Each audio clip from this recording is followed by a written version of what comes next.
The Jeffrey Epstein case is one of America's dirtiest, most controversial issues, because this case was not just about pedophilia or sex trafficking. It was also an X-ray of a broad power map, revealing how the elite layers of politics, intelligence, finance, academia, and media intersect. Since Epstein's history was revealed in the summer of 2019, the case appeared to be closed. In reality, it never was. Hard drives retrieved from Epstein's mansion, private jet records, witness statements in the Maxwell case, and 23,000 new documents submitted to Congress last month actually show that this story has only just begun.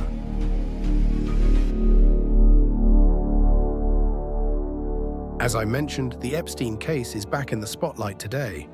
This is because a series of emails sent by Epstein years ago have been made public, and these emails contained some very dirty details. All of these emails were written between 2011 and 2019.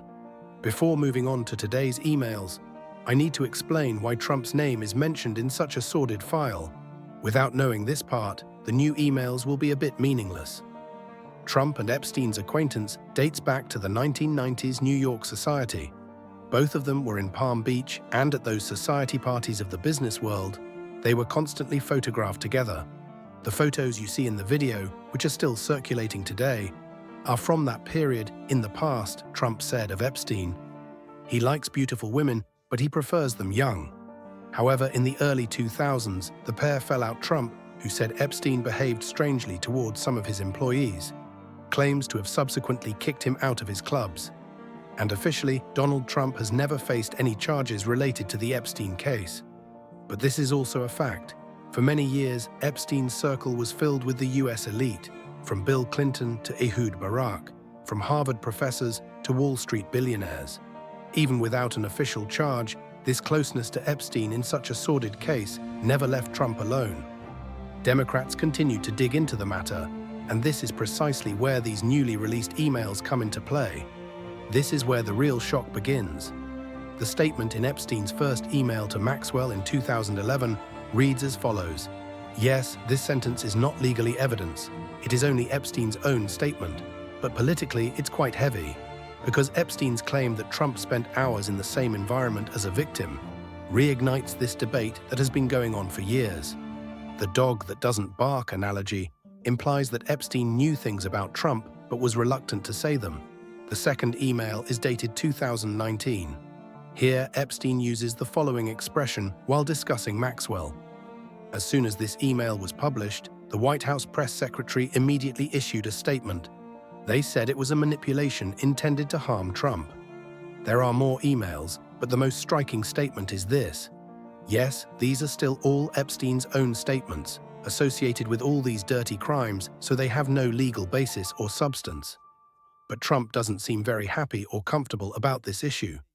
Because Trump is being asked questions about these emails, Trump, however, doesn't care about this issue and gives the following answer. Jeffrey Epstein, thank you very much. Thank you guys for knowing. Mr. President, can you respond to these Epstein emails that were released today?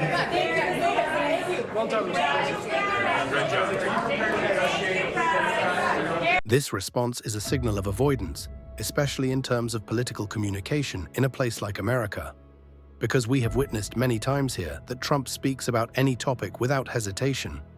In fact, when he met with the Syrian president recently, he asked him how many wives he had, and excuse me, but he was making fun of him. The other one is your wife. How many wives? Your wife.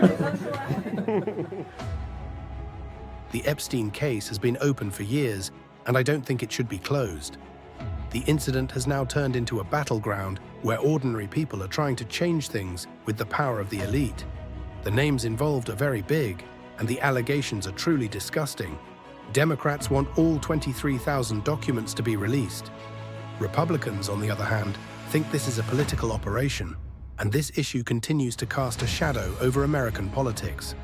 If I may add my own comment, I watched a documentary on Netflix that directly addressed the Epstein case and featured interviews with the victims. I remember feeling my blood run cold while watching this documentary, because I had never witnessed something so real and so media-driven simultaneously disappear without a trace, without anyone talking about it. It's not just Trump who's involved. Trump is the question mark.